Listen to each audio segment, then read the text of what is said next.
one of my viewers, the heavy metal conspiracy, who stopped by and who was in chat just before starting this segment, sent a thing to my Discord about now, just to like serve as a reminder that slavery was really ultimately ended not all that fucking long ago in the grand scheme of things. Whether it be considering just like the history of the United States as an independent country, the history of the United States since like Columbian contact, or just human history as a fucking whole. Especially considering human history as a whole. The concept, hell, in human history as a whole, slavery still happens all over the place, but yeah, the concept of chattel slavery in the United States was abolished, even though it's been like almost 106 since even though it's been like 155 years now, basically. That is still like relatively recently, and then there was Jim Crow and whatnot. Well, Heavy Metal Conspiracy sent this. But John Henry Falk. This is a little piece put together.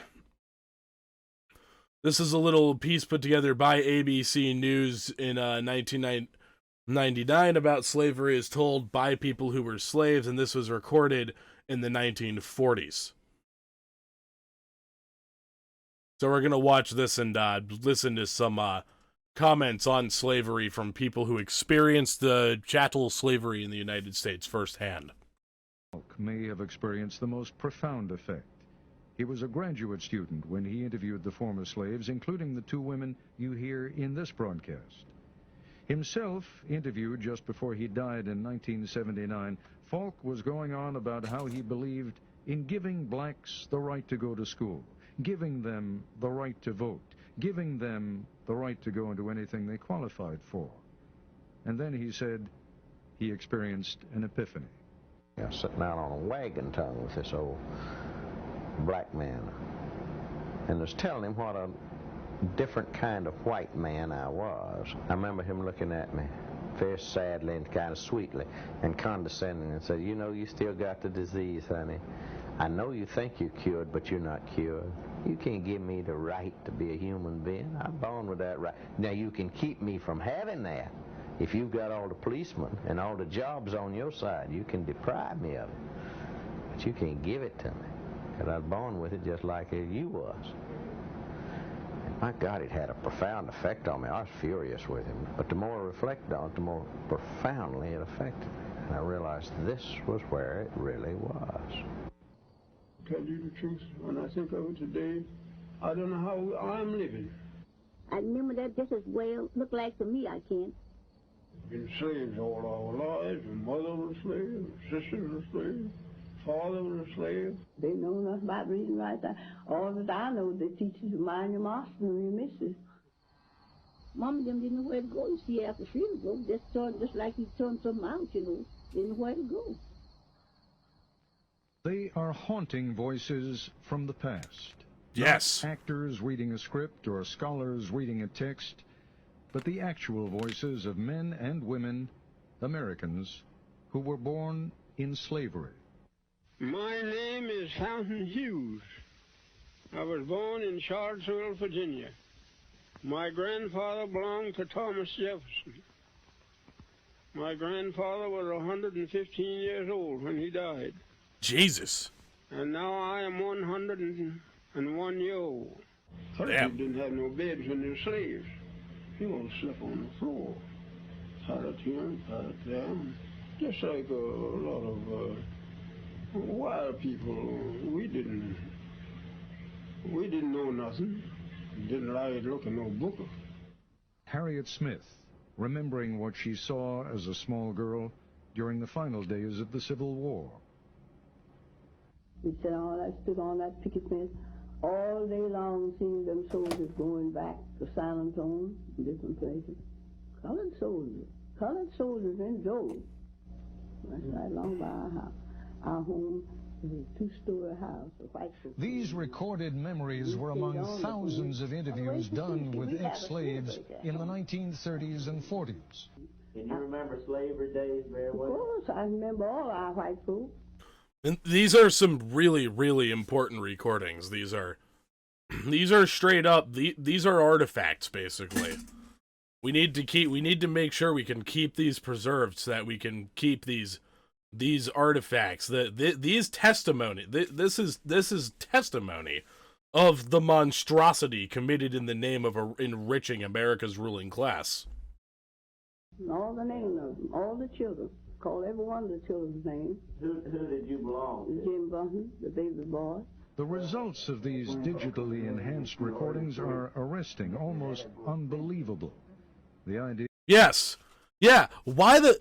Holy shit, Boy Meets Minnie. That is, like, probably the most based thing anybody could have possibly sent in chat right now.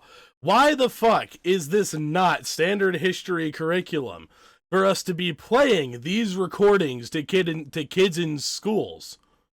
Why? Why do we have to... Why just whitewash the story? If we're going to truly, like, you know, move on and, like, do the right thing to help try to repair the wounds caused upon the African American community by, like, the planter class and white supremacist institutions in the United States. Why are we not playing shit like, yeah, heavy metal, exactly, just like that people who, like they should play, like, part of education should be, like, recording, like, especially, like, sound recording was, a lot of former slaves well, the people who were, like, little children when slavery ended were, like, getting into their, like, 40s and were, like, becoming, like, they were, like, middle-aged, they were, like, in their 30s to 40s when, you know, like, sound recording started being more and more of a thing, and they were using it for fucking music. They didn't give a shit. They didn't give that much of a fuck about, recording stuff. By the time that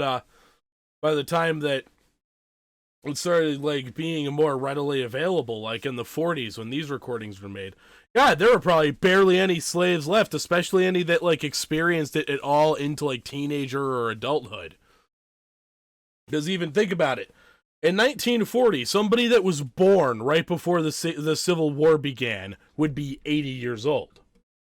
Like, that one dude was saying he was, like, 103 years old or something like that. And for all this stuff, like, African Americans who record it, for school, for education, they need to, when we're doing education on, like, the atrocities committed against African Americans and the atrocities committed against, like, indigenous people, whatnot, we need to play, like, recordings of the testimony of, like, African Americans who were enslaved. What few of those exist. We need to show kids, oh yeah, of course, a lot of it's hard to watch. It's really sad. It's fucked up. It's twisted. Like, interviews and testimony from people in both America and in both the United States and Canada, indigenous people who, like, survived residential schools where they tried to, like, force Native American and First Nations and Inuit and Métis children to and Native Alaskan children to, like, assimilate with white society. They'd, like, cut their hair and beat them if they spoke their own languages and shit. Like, this needs to be a huge part of... Why is this not a fucking part of our... Oh, wait, I know why this is not a part of our educational curriculum. Because the powers that be want to pretend they actually give a fuck about mending all these wounds that were caused in the names of enriching the powers that be. But they don't want to inspire people to actually try to overthrow it. So they want to lead you to believe that the powers that be actually did eventually try to make the situation better. Instead of not actually making the situation better at all, not showing people, like, the true direct consequences of what we did. Yeah, that's so yeah, let's enough of my babbling though. Let's get back to the recordings. Of hearing the voices of actual slaves from the plantations of the Old South is as powerful, as startling really, as if you could hear Abraham Lincoln or Robert E. Lee speak. Listen again to Fountain Hughes, who was born in 1848. We were slaves. We belonged to So that guy was like 12 or 13 years old when the American Civil War began. people. They sell us like they sell horses and cows and hogs and all like that. Have an auction bench. If you, hey, LG, how you doing tonight? If you see the title, we're actually, what we're watching tonight is this is a piece that, fellow viewer Heavy Metal Conspiracy sent to my Discord. The ABC did this back in 1999, and it's, some excerpts from people. Yeah, yep, we're just listening to some excerpts of people who actually, like, lived through slavery, talk about slavery. And also chatting about how important this is, why that we preserve these, and why are these not more, like, did you ever listen to a fucking, did you ever have to listen to a recording of somebody who actually, like, lived through slavery in the United States, as, like, a thing in school? I never did. And I'm not even from, like, anywhere in the old Confederacy or anything. Just one picture that got to me was like of a kid 1 or 2 years old with a sack tied to his waist for it to pick cotton. Yeah, that's so fuck. Yeah, you don't see the. Yeah, in the textbooks you'll see some like pretty bad images of like what we were doing, but you don't see the true extent of it. You don't see the true extent of it because it makes people fucking uncomfortable.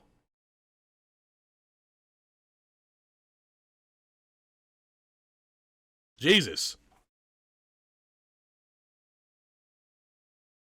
Yeah, and that kind of shit happens, just like people who, like, especially, like, if somebody who has, like, black or indigenous background can pass as a white person, they'll do it. They'll pass as a white person, they'll just blend in with society. Then an ancestor way down the line starts finding out,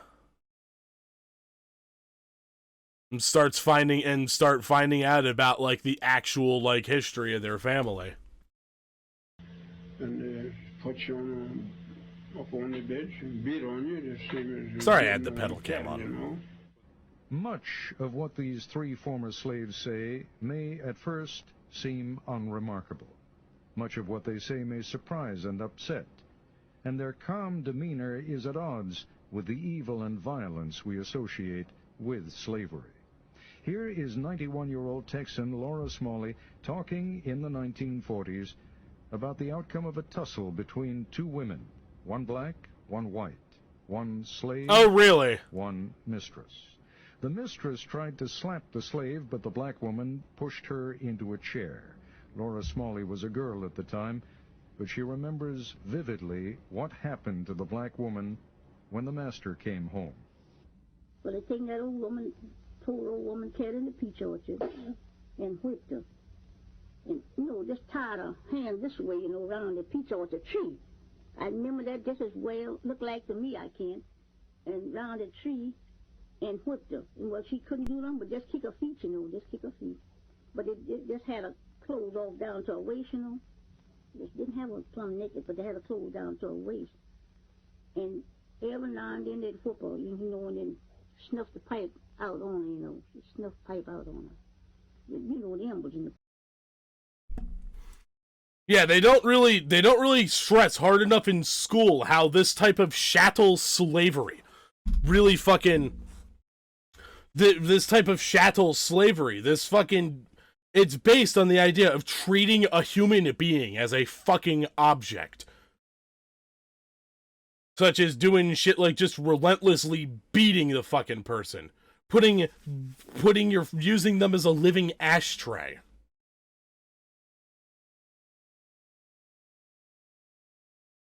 School has become... No, it hasn't. School ultimately does whitewash... No, that's ridiculous. School is biased, but it's biased towards the sides of the fucking ruling class. So, school has become biased, but it's biased towards the ruling class, such as how we don't hear recordings of fucking slavery. We don't hear recordings of these people testifying what it was like to be enslaved. Which is a shame, because these are fucking... Because now there's the technology to, like, infinitely reproduce these so that, like, it can be so readily accessible, like me watching it through YouTube. Well, why the fuck don't we show it in schools? Pipe them where you'll see the pipe smoking. Blow them out on her? Mm-hmm. Good Lord. Mm-hmm. Mercy.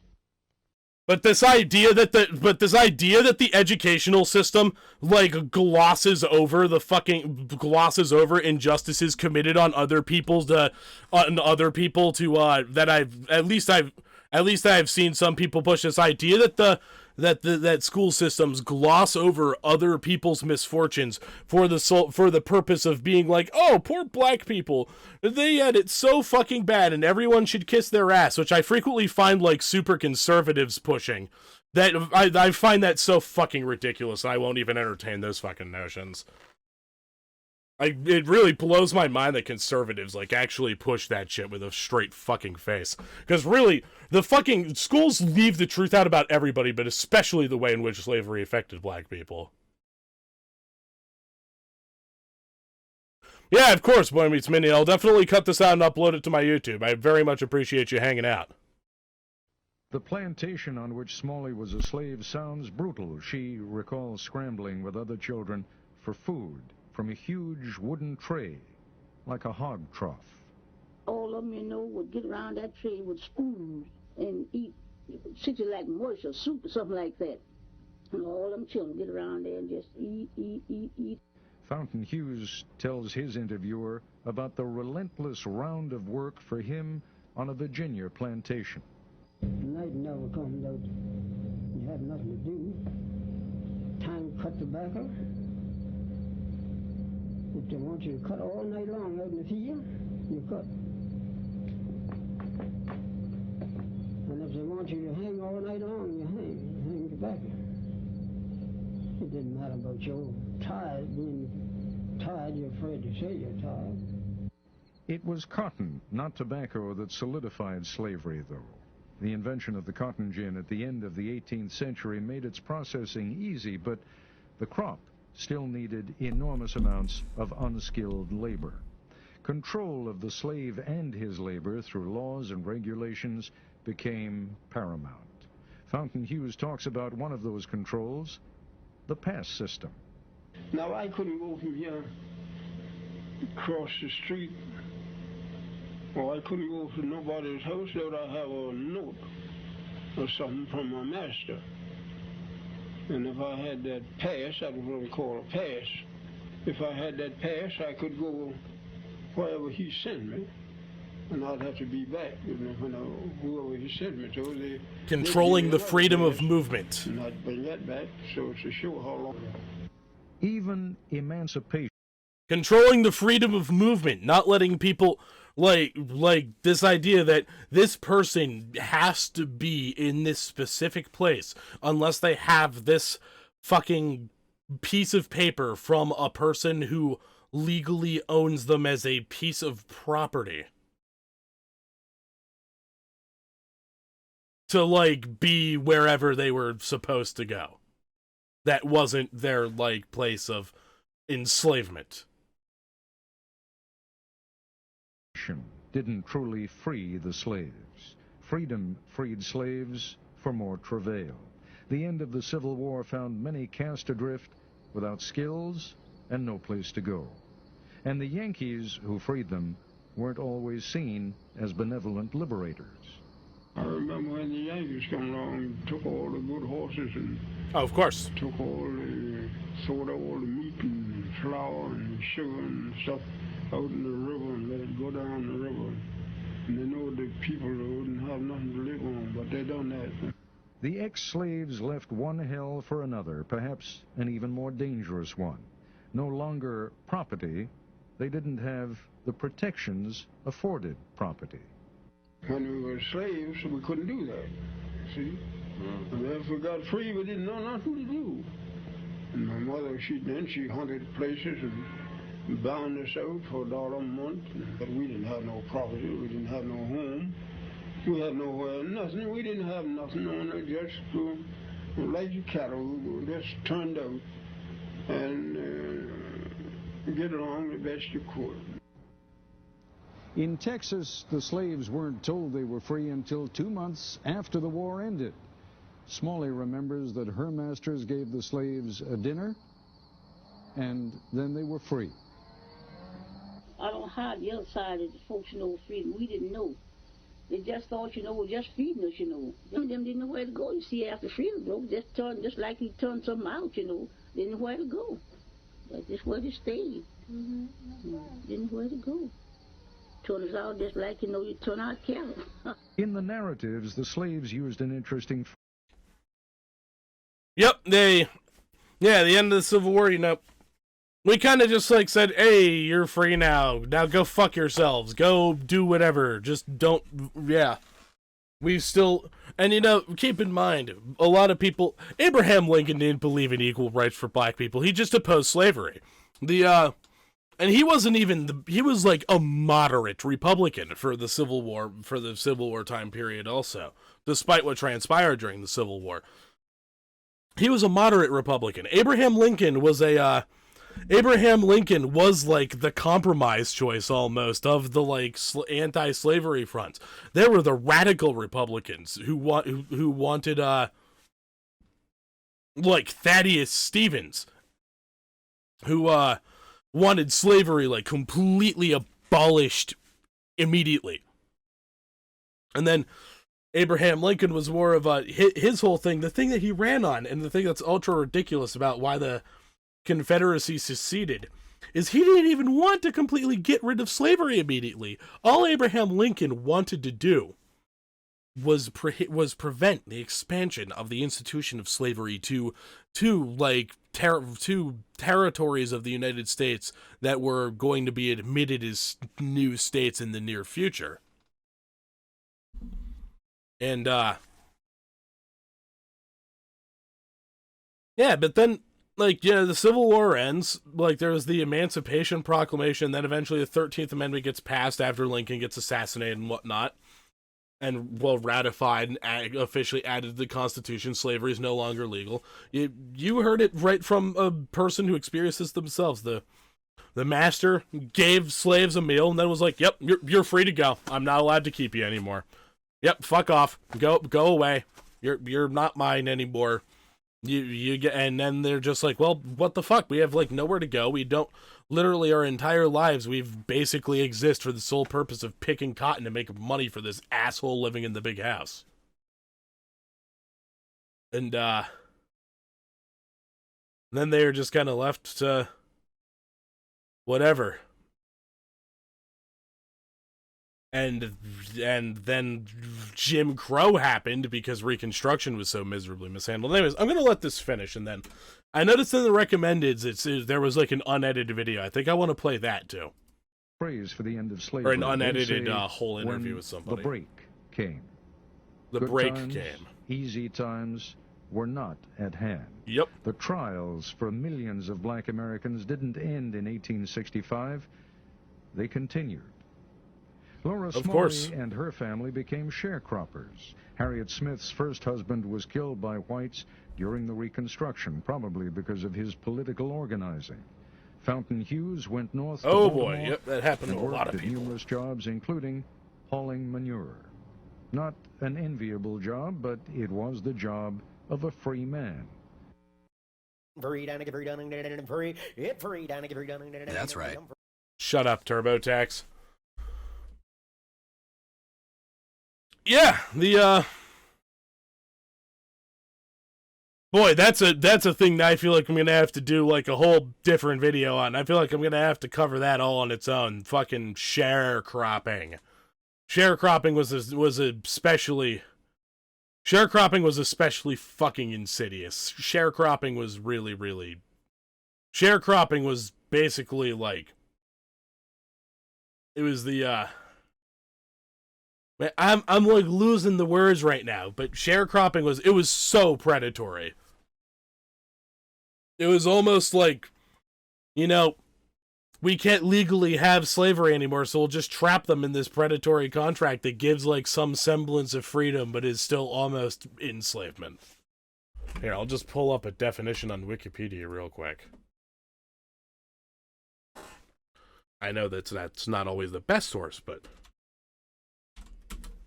quick, easy, and accessible.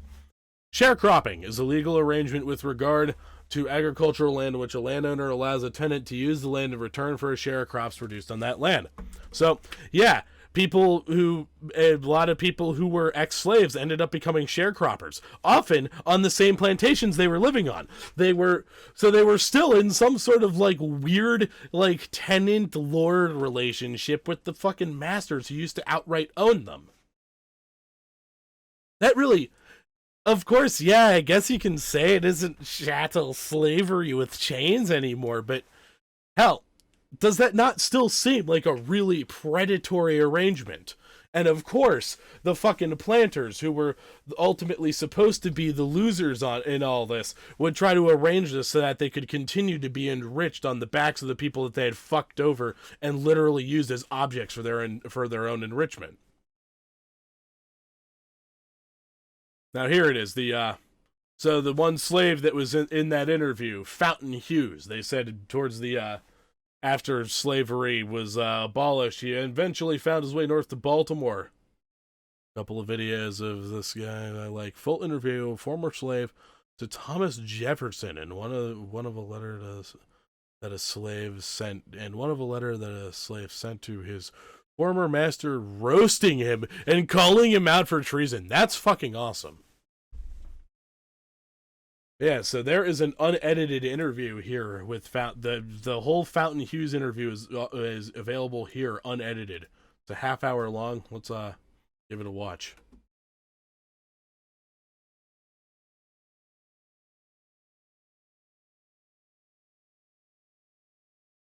No, I didn't want to do that. Slave George Johnson. That's yeah, I mean, I'd like to listen to that too, but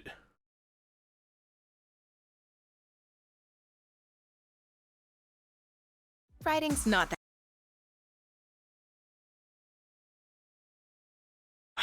Fucking Christ, I hate my web browsers, especially like YouTube has so many stupid bells and whistles that it just makes everything run like shit.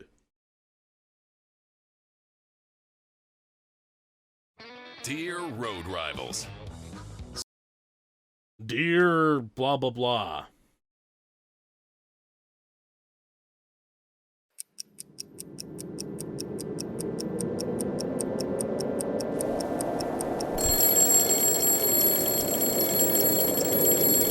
Well, just tell me what your name is. My name is Fountain Hughes. I was born in Charlottesville, Virginia.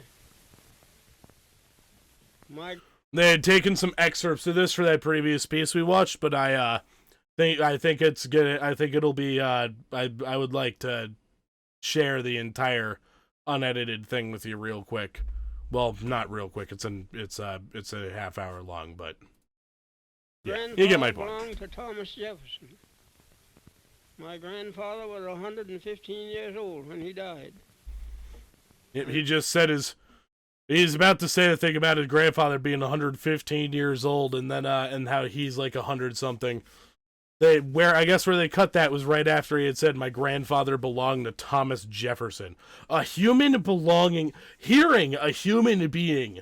That's especially a reason why I think stuff like this should be part of educational curriculums, is hearing another. It is so weird to hear. Actually, the impact of hearing a human being say, I belong to this person. And like that, and when they're saying it, they meant like there was like legal enforcement to that. Like they had no rights. Their entire existence, their personhood was the property of another. Now I am 101 years old.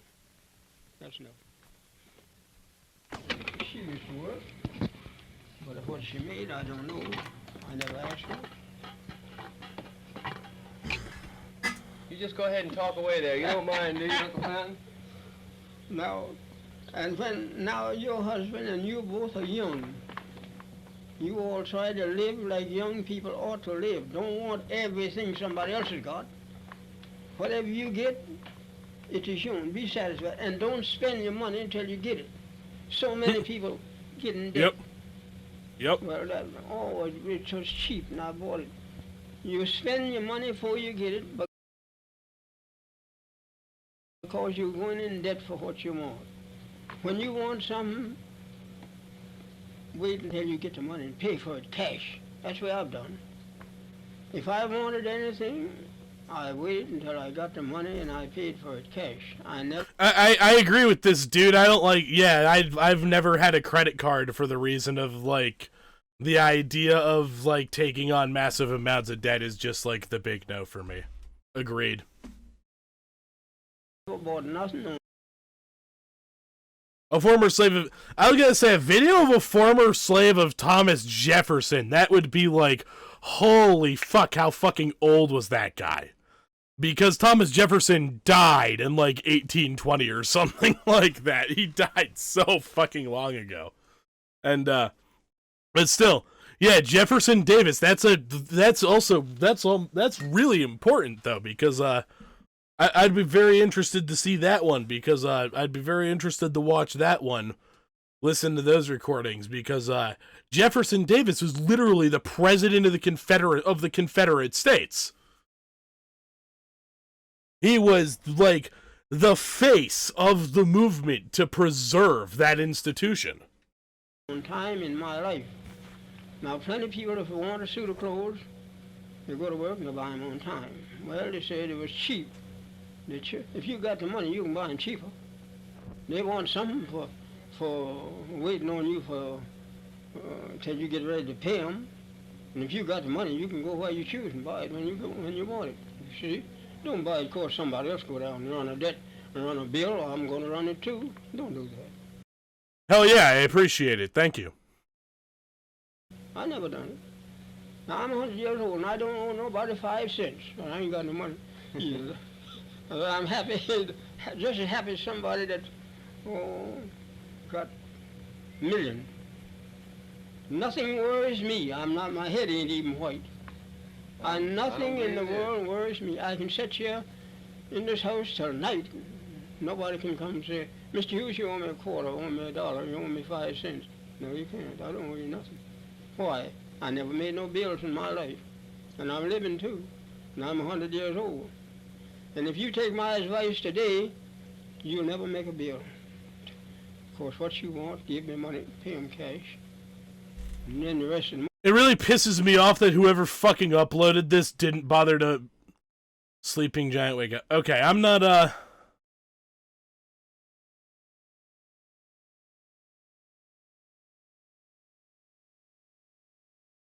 Now, I don't mean to shit on them, but it would have been nice if they had actually, like, programmed their own captions, because the auto-translate is not doing a good job with this, because...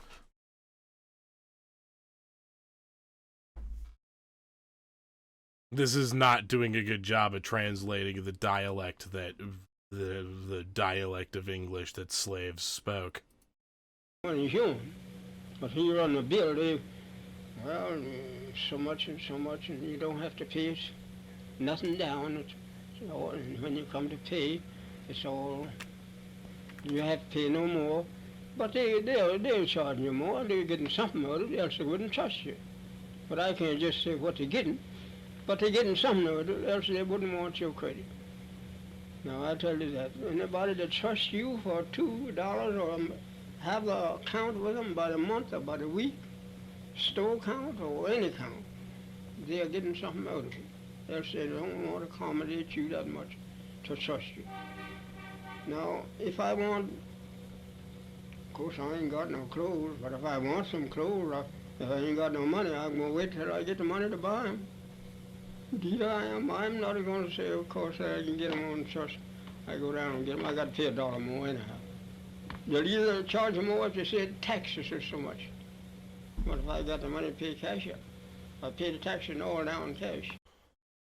And so, like, in the combination of the, like, old, like, sort of deteriorated quality of the recording of this interview, plus that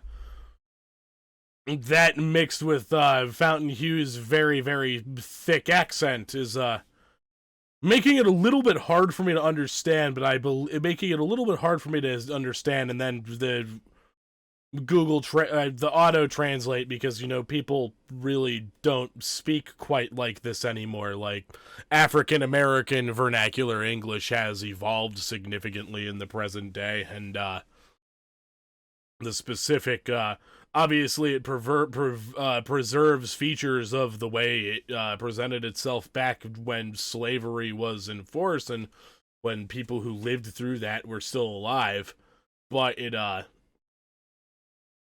but African American vernacular English dialects now are significantly different from this, so that sure is definitely not making it easy for because the people programming these algorithms probably aren't expected to program it for dialects of that nobody fucking for dialects of English that like nobody speaks anymore. They just naturally died out.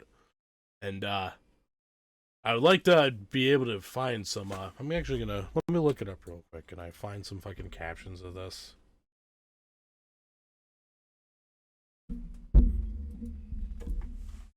Yeah, type a comment real quick, see.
Sorry, I couldn't help but type a comment.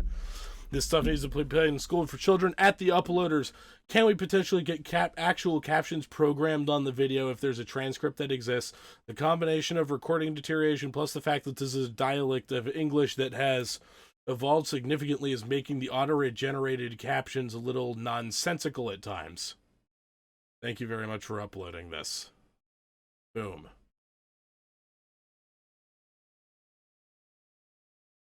$19.49, damn.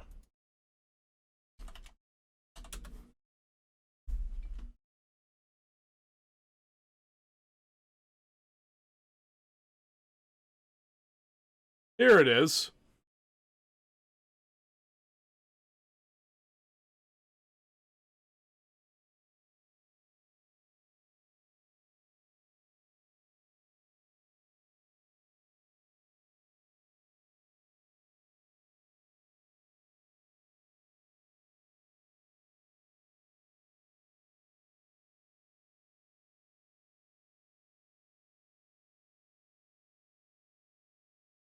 Trying to figure out where the transcript might.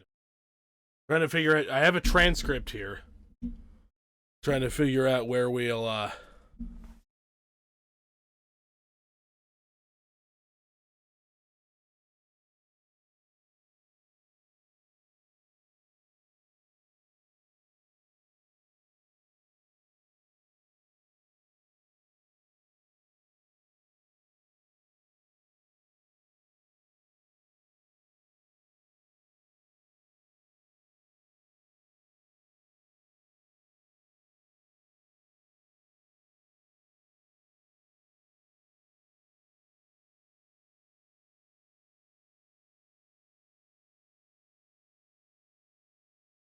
Then I was all done with. so many colored people is head over heels in debt. Trust them, trust. I get it on time. Sorry about that long interruption. Go down, pay down so much, and rest on time. You done paid for them then. When you pay down so much, you may charge you $50 for $100 for a set, and you pay down $25 cash. You done paid for them. That's all it was worth, $25. And you pay now. I'm $75 in debt. Here we are. Because I have to pay $100. That's it, and it's only worth about $25. But you buy it on time. But people ain't got sense enough to know it. But when you get old like I am, you come in and think, well, I have done wrong. I should have kept my money until I wanted this thing, and when I want it, I take my money and go pay cash for it. Else I do without it. That's, suppose you want a new dress. You say, well, I buy it, but I'll highlight the segments as we go along. But I can get it on time. Well, let's go down to the store today and get something on time. Well, you go down and get dressed on time, something else, and I want that to sell that to you on time. You don't have to pay nothing down. But there's a payday coming. And when that payday comes, they want you to come pay them. If you don't, they can't get no more. Well, if you never do that, if you don't start it, you will never end it.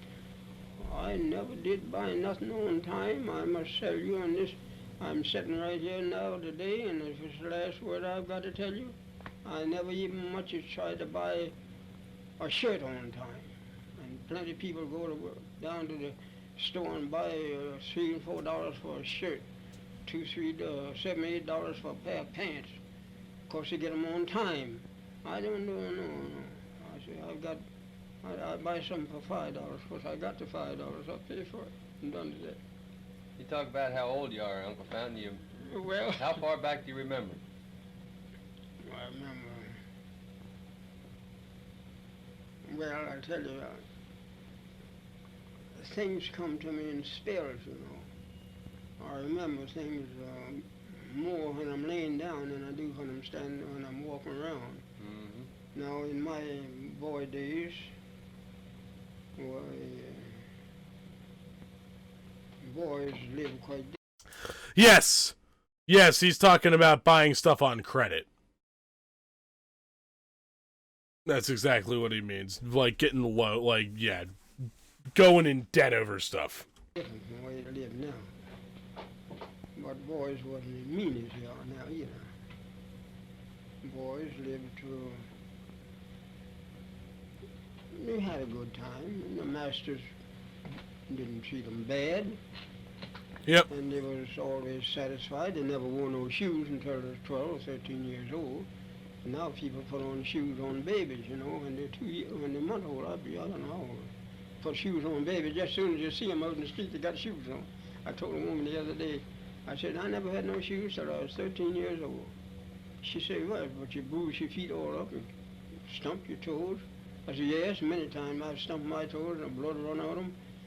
That didn't make them buy me no shoes.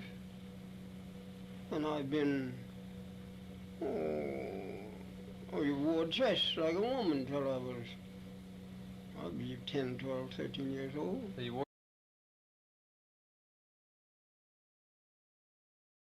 Yeah, shit. Yeah, imagine just like that would be gnarly being like alive back then and talking to some person and they're like, I didn't have any shoes until I was 13 years old because they grew up a fucking slave.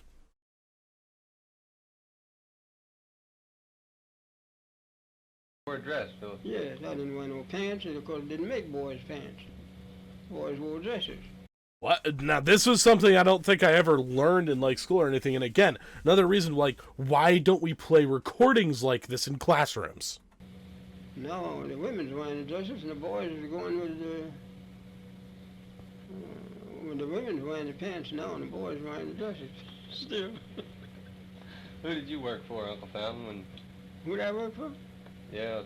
You mean when I was a slave? Yeah, when you were a slave, who did you work for? Well, I belonged to Burnley's when I was a slave. My mother belonged to Burnley's. But we was all slave children, and soon after, when we found out that we...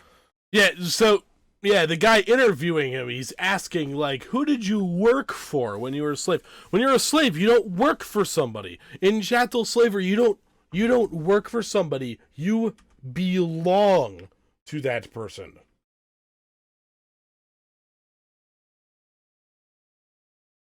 And, yeah, you don't have any choice in that matter. You can't fucking quit.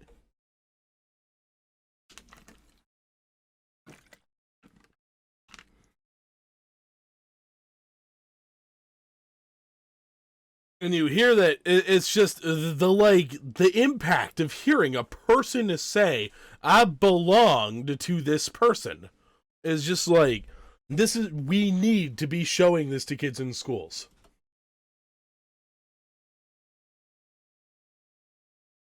We were free, well then we were bound out to different people, Ficklin, and Andrews, and all such people as that.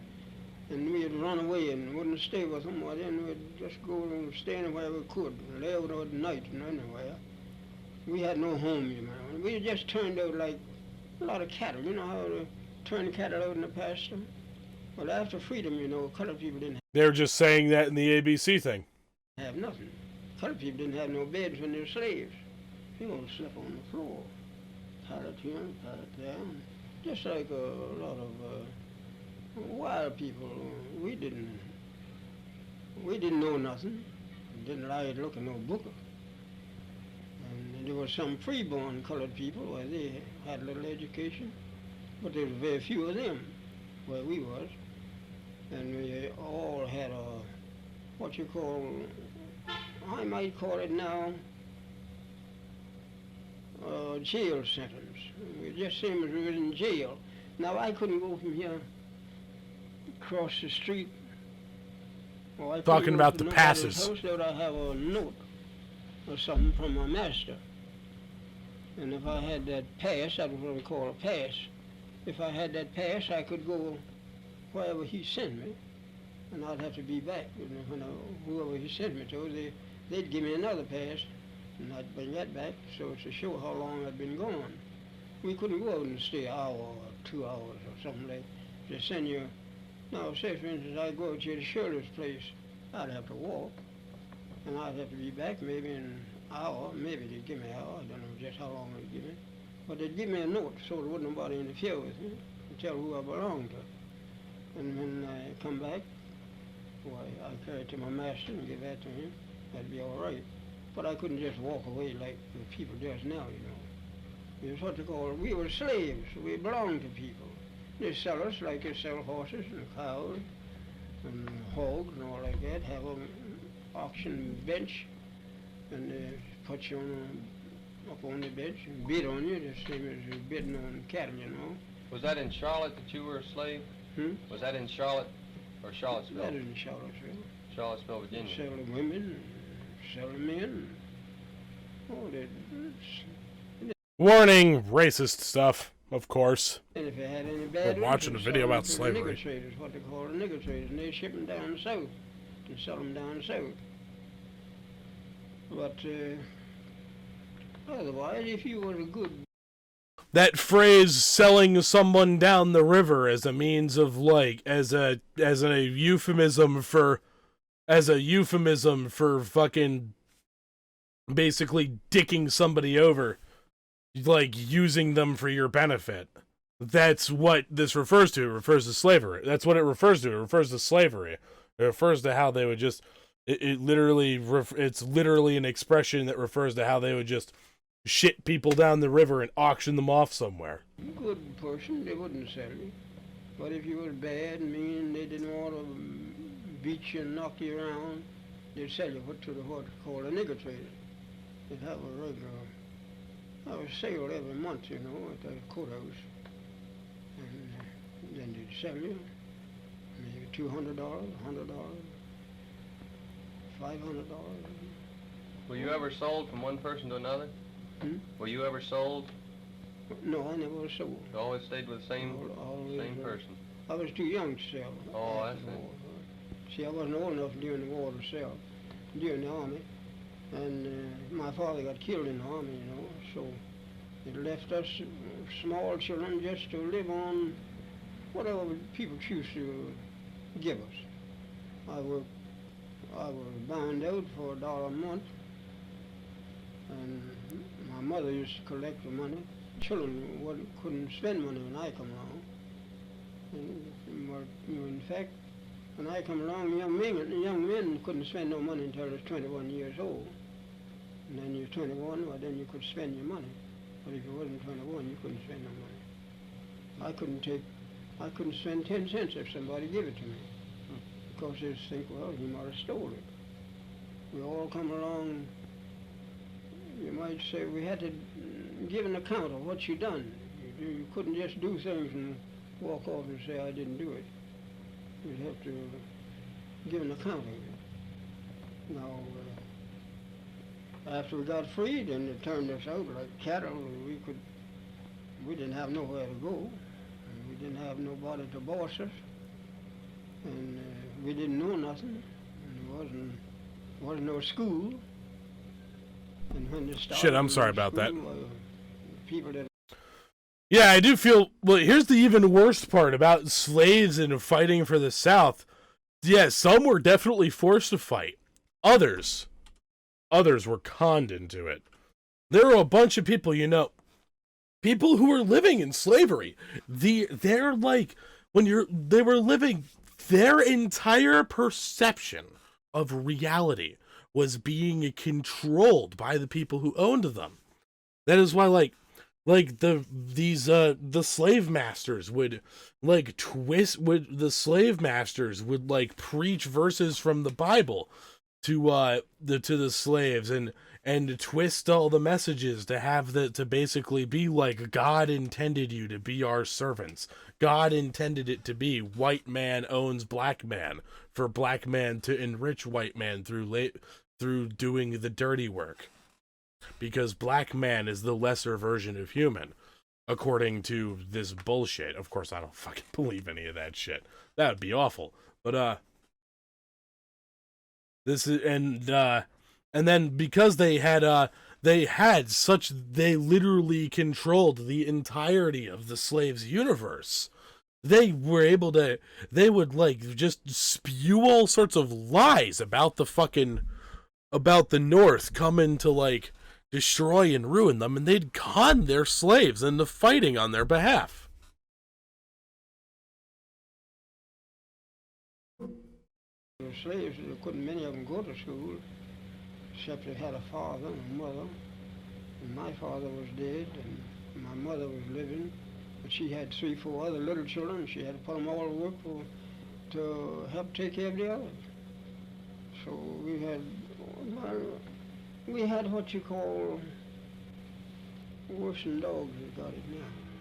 The dogs have got it now better than we had it when we come along. I remember one night I was out after I was free, and I didn't have nowhere to go. I didn't have nowhere to sleep. I didn't know what to do. My brother and I was together. So we knew a man that had a livery stable there. And we crept in that yard and got in one of the hacks like an automobile and slept in that hack all night long. So next morning... Hey, what's up, Kevin Durant's burner cat? I don't think it's been all that long. I feel like it's only been a couple of days. Sorry, I didn't want to talk over the shit we're listening to. We're listening to a,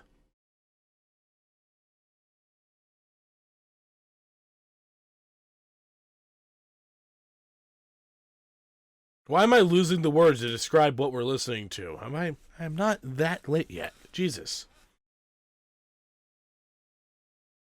Yeah,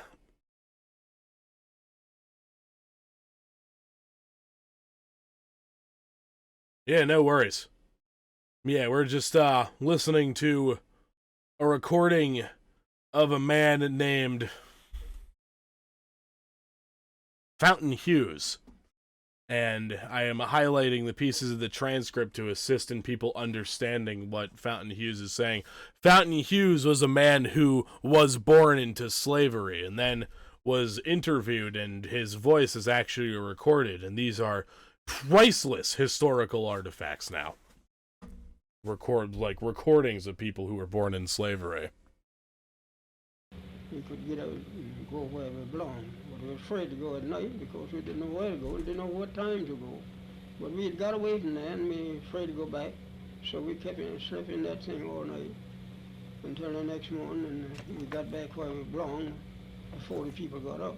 As soon as day commenced to come break, we got out and commenced to go where we belonged. But we never done that but the one time. After that, we always, if it was away, we'd try to get back before night come. But that was on a Sunday, too, that we done that. Now, when we were slaves, we couldn't do that, see? And if we got free, we didn't know nothing to do. And my mother, she hunted places and bound us out for $1 a month. And we stayed there maybe a couple of years. $1 a month. Bound us out for $1 a month. I'm pretty sure that means basically for the mother to help support herself and have a roof over her head. She almost had her. That almost sounds like some sort of indentured servitude. Like she was hiring out her kids to somebody for $1 a month.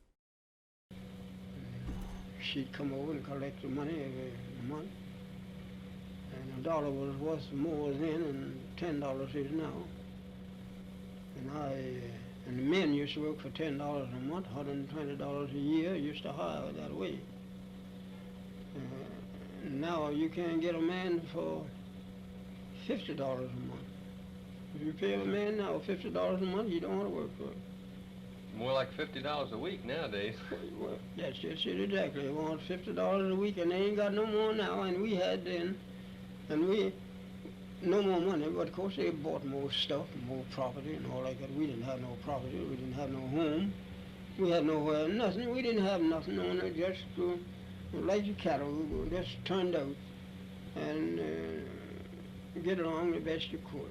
Nobody to look after us, so we've been slaves all our lives. My mother was a slave, my sister was a slave, father was a slave. Who was your father a slave for, Uncle Fountain? He's a slave for Burnley. He belonged to Burnley. Didn't he? Sounds like he's saying Burnett or something. They usually just abbreviate the names of slave owners that Fountain Hughes references as their last initial. Belonged to Thomas Jefferson at one time? He didn't belong to Thomas Jefferson. My grandfather belonged to Thomas Jefferson. Oh, your grandfather did? Yeah. Mm-hmm. Yeah, this Fountain Hughes' grandfather was a slave of Thomas Jefferson's. I'll probably say this 1 billion times over the course of this whole thing, over this whole segment. Why the fuck do we not play these recordings to school children? My father belonged to Burnley. And Burnley died during the wartime because he was afraid he'd have to go to war. But now, and in them days, you could hire a substitute to take your place. Well, he couldn't get a substitute to take his place, so he ran away from home. And he took cold. And when he come back, the war was over, but he died. And then, if he had lived, couldn't have been no good. The Yankees just come along and just broke the mill open and rolled all the flour out in the river and broke the stove and sold all the meat out in the street, and sold all the sugar out. And we boys would pick it up and carry it and give it to our old missus and master.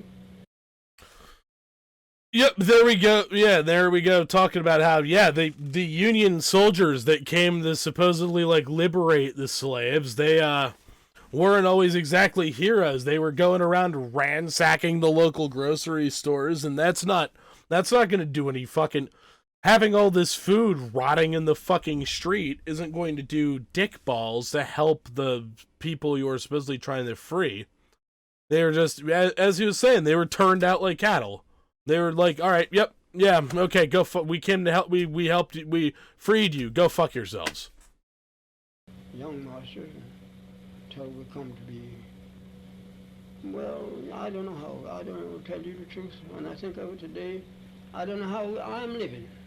None of the rest of them as I know of is living. I'm the oldest one that I know that's living. But still, I'm thankful to the Lord. Now, if my master wanted to send me, he never said you couldn't get a horse and ride and walk. You know, you walk. You'd be barefooted, cold. That didn't make no difference. He wasn't no more than a dog, some of them in them days. Sounded more like he said you'd be barefooted and cold, not you'd be barefooted and collapse. But whatever.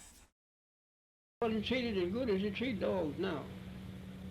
But still, I don't like to talk about it because it makes people feel bad. You know. I could say a whole lot I don't like to say. I won't say a whole lot more. Do you remember much about the Civil War? No, I don't remember much about it. You were a little young then, I guess, huh?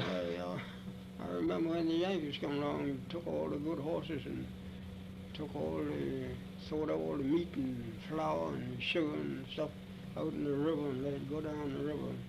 Yeah, they just ransacked the place and wasted all the fucking food and whatnot. The Union soldiers, they weren't exactly heroes in all that. They weren't really heroes in all this. They were a bunch of violent goons like war typically turns people into, and they went into these towns and they went and ransacked all the dry goods stores and general stores and whatnot. Fucking, as Fountain Hughes here was saying, throw all the fucking meat and flour and sugar and shit, throw it in the river, render it fucking useless.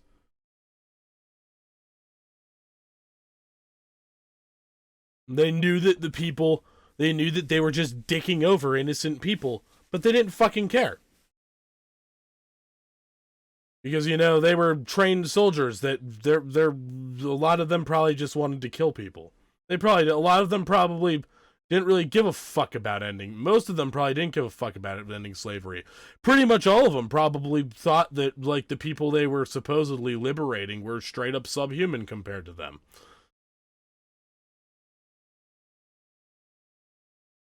And they know the people wouldn't have nothing to live on, but they done that. And that's the reason why I don't like to talk about it. People, and if you was cooking anything to eat in there for yourself, and if they was hungry, they'd go and eat it all up, and wouldn't get nothing. They'd just come in and drink up all them milk, and just do as you please. Sometimes they'd be passing by all night long, walking, mudding, raining. Oh, they have a total time. Colored people is free. They ought to be awful thankful. And some of them are sorry they are free now. Some of them now would rather be slaves. Yeah, what kind of freedom is that if the people that are supposedly freeing you then destroy all the fucking food and leave you to starve? And really, the Union soldiers, they did have a tendency to be dicks to people. Like, a friend of mine, I'm originally from central Pennsylvania, and a friend of mine, he said that his family had lived in Pennsylvania. I actually have an ancestor. I have an ancestor who was a Union veteran of the Civil War. He served in the cavalry. He served in cavalry. He fought at the Battle of Gettysburg, and a friend of mine also, only like one specific part of my family had been living in like central Pennsylvania for a very long time. It was my grandmother's part of the family. My paternal grandmother's part of the family had lived in central Pennsylvania for a very long time, as opposed to my mother's whole side of the family and my grandfather's and my paternal grandfather's side of the family. They were European immigrants, and they were European immigrants that all came over like after the Civil War happened. And yeah, so this friend of mine, he was telling me about his ancestors that were involved in the Civil War. They lived down in southern Pennsylvania near the Mason-Dixon line, which is near where the Battle of Gettysburg, Pennsylvania is very, very close to the Mason-Dixon line. They lived they lived either near Chambersburg or near Gettysburg, which they're not too far away from each other, but I forget which of the towns they were closer to. But anyways, my friend said the Union soldiers came through and they ended up just like robbing. They came up to their farm and just stole all their fucking cattle and horses. All right, let's get back to this. Which would you rather be, Uncle Fountain? Me? Which I'd rather be? You know what I'd rather Why are you chuckling, interviewer? If I thought, had any idea, that I'd ever be a slave again, I'd take a gun and just... Holy shit. Despite... Holy fuck, that's powerful. I'm sorry, I would like to, You know, no, I'm letting it play. I'm letting it play before I insert my thoughts. I feel like an asshole. I'm sorry. Because you're nothing but a dog. You're not a thing but a dog. Night never comes out. You have nothing to do. Time cut tobacco. If they want you to cut all night long out in the field, you cut. And if they want you to hang all night long, you hang tobacco. It didn't matter about your being tired, you're afraid to say you're tired. They just,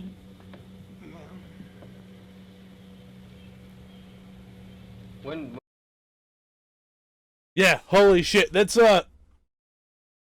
thank you for reminding me to keep hydrated, Danklord. Oh, fuck, I'm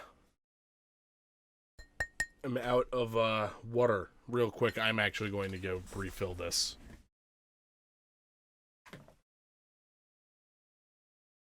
And I'm probably going to take a piss while I'm doing that, too. You always do know when I'm out. Even when it's like sitting over here where the steering wheel blocks the fucking view of the glass of water and you can't even really see it. Be right back.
have returned.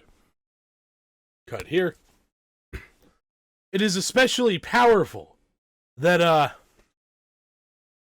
to hear this dude say how being like, freed slave, where they just turned you out like fucking cattle, and just said, okay, go, fuck off, go, you're free now, go, piss off, don't bother me anymore. And him talking about how shitty that was, just being like, what, where the fuck do we go? What do we do? What, how do we get by? Despite all that, when the guy interviewing him, Herman Norwood, asked Fountain Hughes which he would rather be, Fountain Hughes says, literally says, if I had any idea that I'd ever be a slave again, I'd just take a gun and end it all right away. Like, that's just like, holy fucking shit. Living as an ostensibly free man, living as a free man, being turned out like cattle the way he described it, yeah, that sure sounds shitty, but at least there's some semblance of humanity that comes with that. It isn't literally just, it's literally just, if you want to cut tobacco, you're cutting it all night in the field. They want you to hang it up, you're hanging it.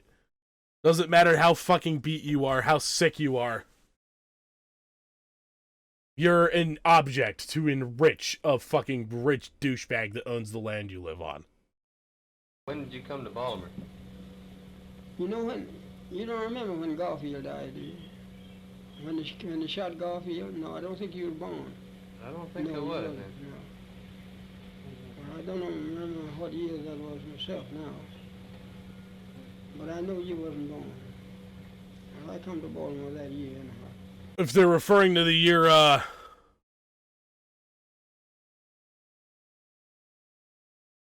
in reference to when Fountain Hughes is talking about, since because he said he couldn't remember what year it was. The year that President Garfield was assassinated was in 1881. I don't remember what year it was now myself. But if I laid it for if I context, dead, I could remember. But I don't remember now. Did you go to work for Mr. Shirley when you came to Baltimore? Oh, no. I worked for a man by the name of Reed when I first come to Baltimore. I commenced to haul manure for him. All horses was here then. No electric cars, no cable cars, they were all horse cars. And I used to haul manure, go around to different stables, everybody had horses for their use when I first come here.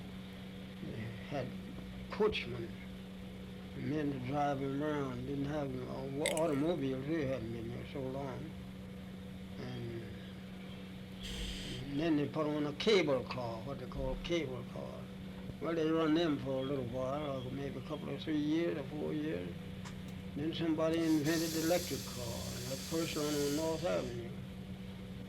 Well, in case anybody's a little curious about what he means by like cable cars and electric car, cable cars are they used to be much more widespread, but now they pretty much only really, like, the only one that I'm aware of that still exists is the cable car system in San Francisco. In addition to, like, they have, like, weird little, like, electric street trolleys out there, but, which is what he means by electric car. That's, like, electric street cars powered by overhanging wires that they run on, like, rails that are embedded in the street in the big city.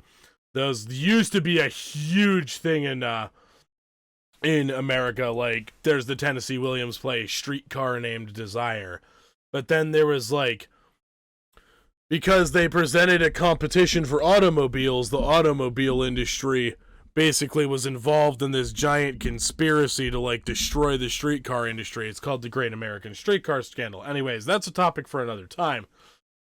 Yeah, and then cable cars those differ from streetcars where instead of overhanging wires, what they are is they're these weird little trolleys that there is a continuous running cable attached to like pulley systems of pulleys under the fucking street.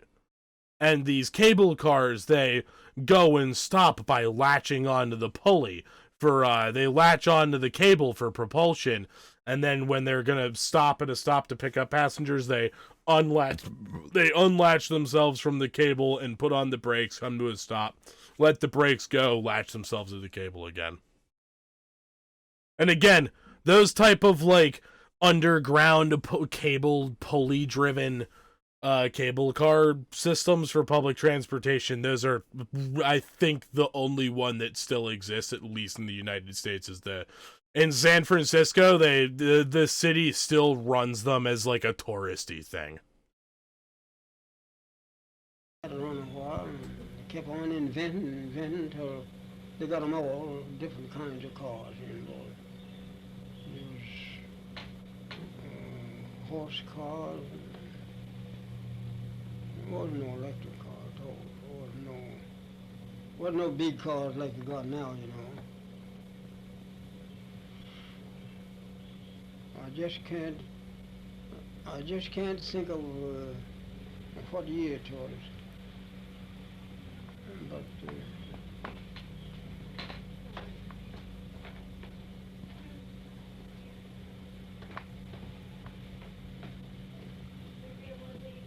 yeah.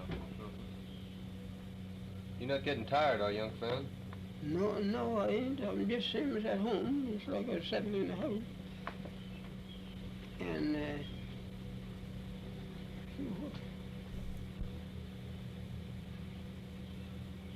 I was thinking about,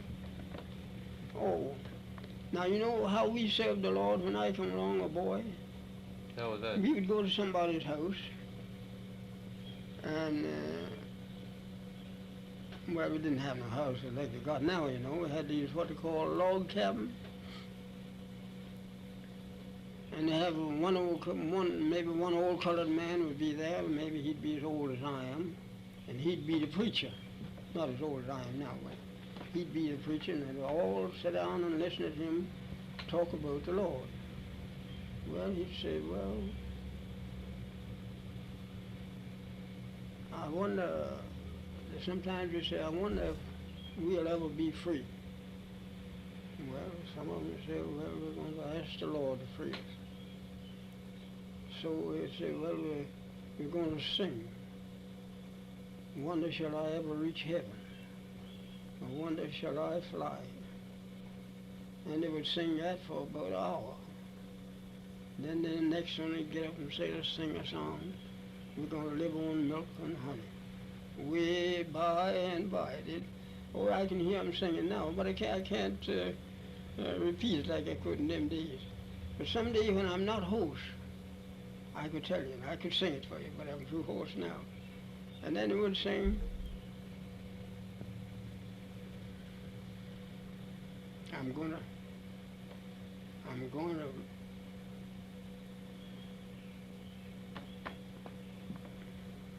sing around the altar. Oh, I wish I could sing it for you. I'm going to sing around. Well, I wish you could too. And someday you come over here and I'm not host, you get me to come up here and I'll try to sing it for you. Okay, I'm going to do that. This is, now, I heard people here now sing about roll, Jordan, roll. Well, that's old time people. That's what the old people used to sing in the old back days. But roll, Jordan, roll? Yeah, but they don't sing it like the old people used to sing it in them days. Mm-hmm. They sing it quite different now. There's another one they sing, by and by, when the morning comes. Well, they sing that different too. But they're getting the old people's song. I hear them come over the radio. I know them all just as good as but they sing them different. They have different names. Yes, well, they cut them off shorter and all like that. Mm-hmm. It's, if I had my voice, I would sing just one for you so you're going at it, but I can't do it on account of my voice. But someday you come over here, you come and call me up and let me know how my voice is. Ever since I took that medicine from that doctor, it hurt my voice. Now there was a preacher in my house here, and he lived right next door to me, and he played on the piano. And he played something, and I sung it for him. And now he wants me to go down to his church next Sunday. I told him, I said, now, if I go down to your church, I'll not sing nothing. Because if I do, I'll get hoarse, I can't talk. But he said, Brother Hughes, I don't care whether you're singing. I just want you to go down there and let the people see who you are.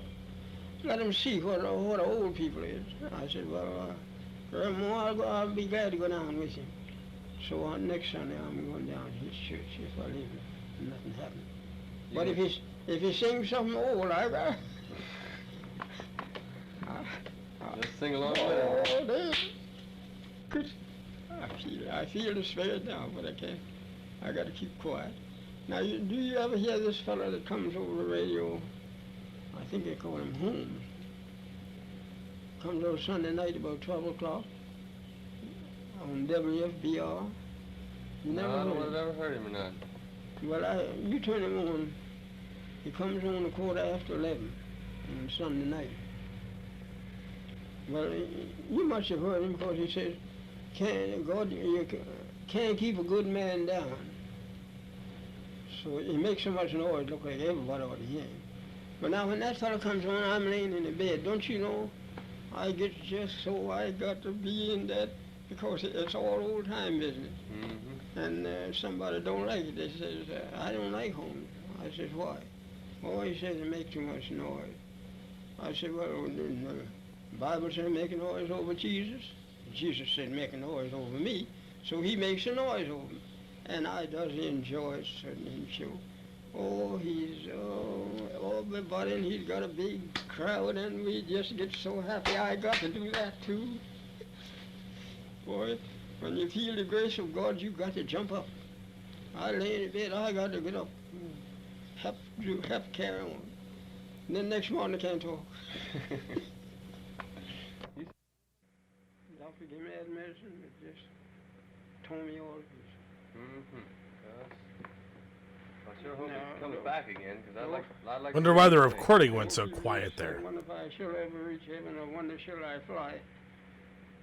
I used to could sing it. Well, sometimes I feel the spirit, you know, and I might get to sing something again someday. People now,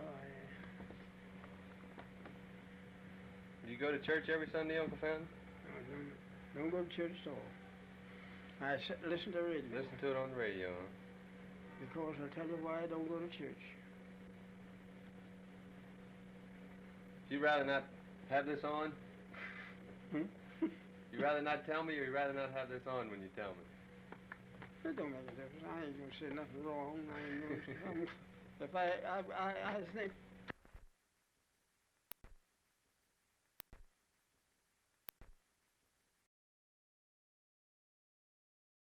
Wonder why they turned it off.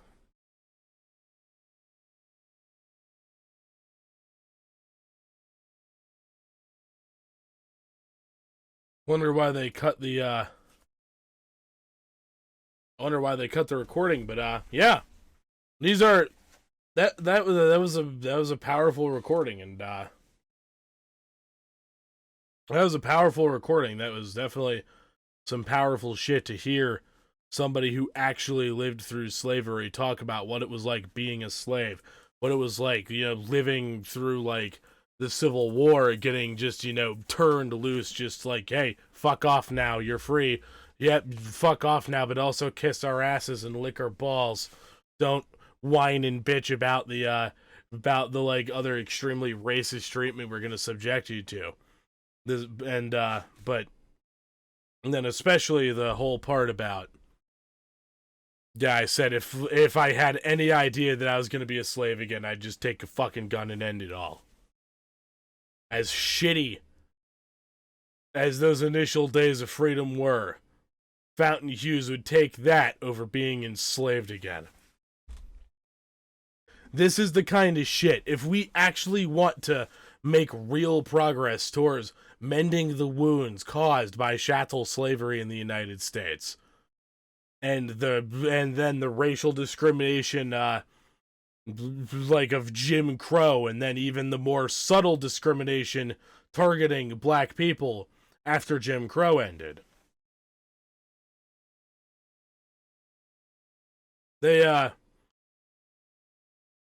These recorded pieces, especially because recording somebody's voice wasn't like the easiest thing to do in 1949 as compared to now. This is, we need to play these recordings to people in schools. I remember going through elementary and middle school, we talked all about, like, how the Civil War happened and liberating slaves, and then, like, the Civil Rights Movement, and, the whole, like, oh, racism was bad, but, Malcolm X didn't have to be so mean about it. And then Martin Luther King preached peace and love and everything was all good, man. No, we can't be doing that. We have to directly address. We can't beat around the bush. We have to directly address the ugly past of the United States and the other settler nations in the Western Hemisphere that were importing slaves from Africa to, like, grow tobacco, cotton, sugarcane, etc. We have to expose people. We need to start exposing people at a young age. I remember when I was in school, we never once listened to things like what we just listened to here.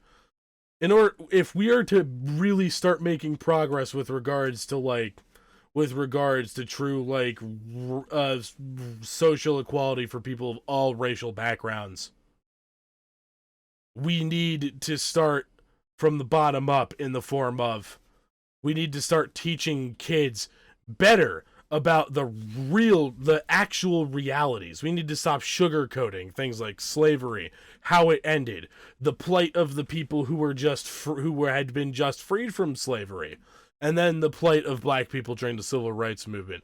And one way we can do this is by playing these recordings of people who lived through slavery for students, like this recorded interview with Fountain Hughes.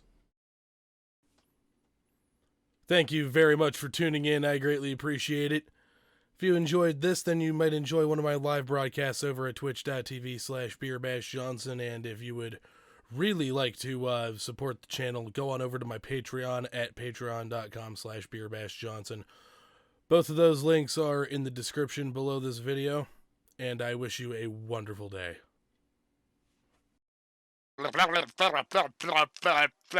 Fuck. I can't speak right now. God damn it.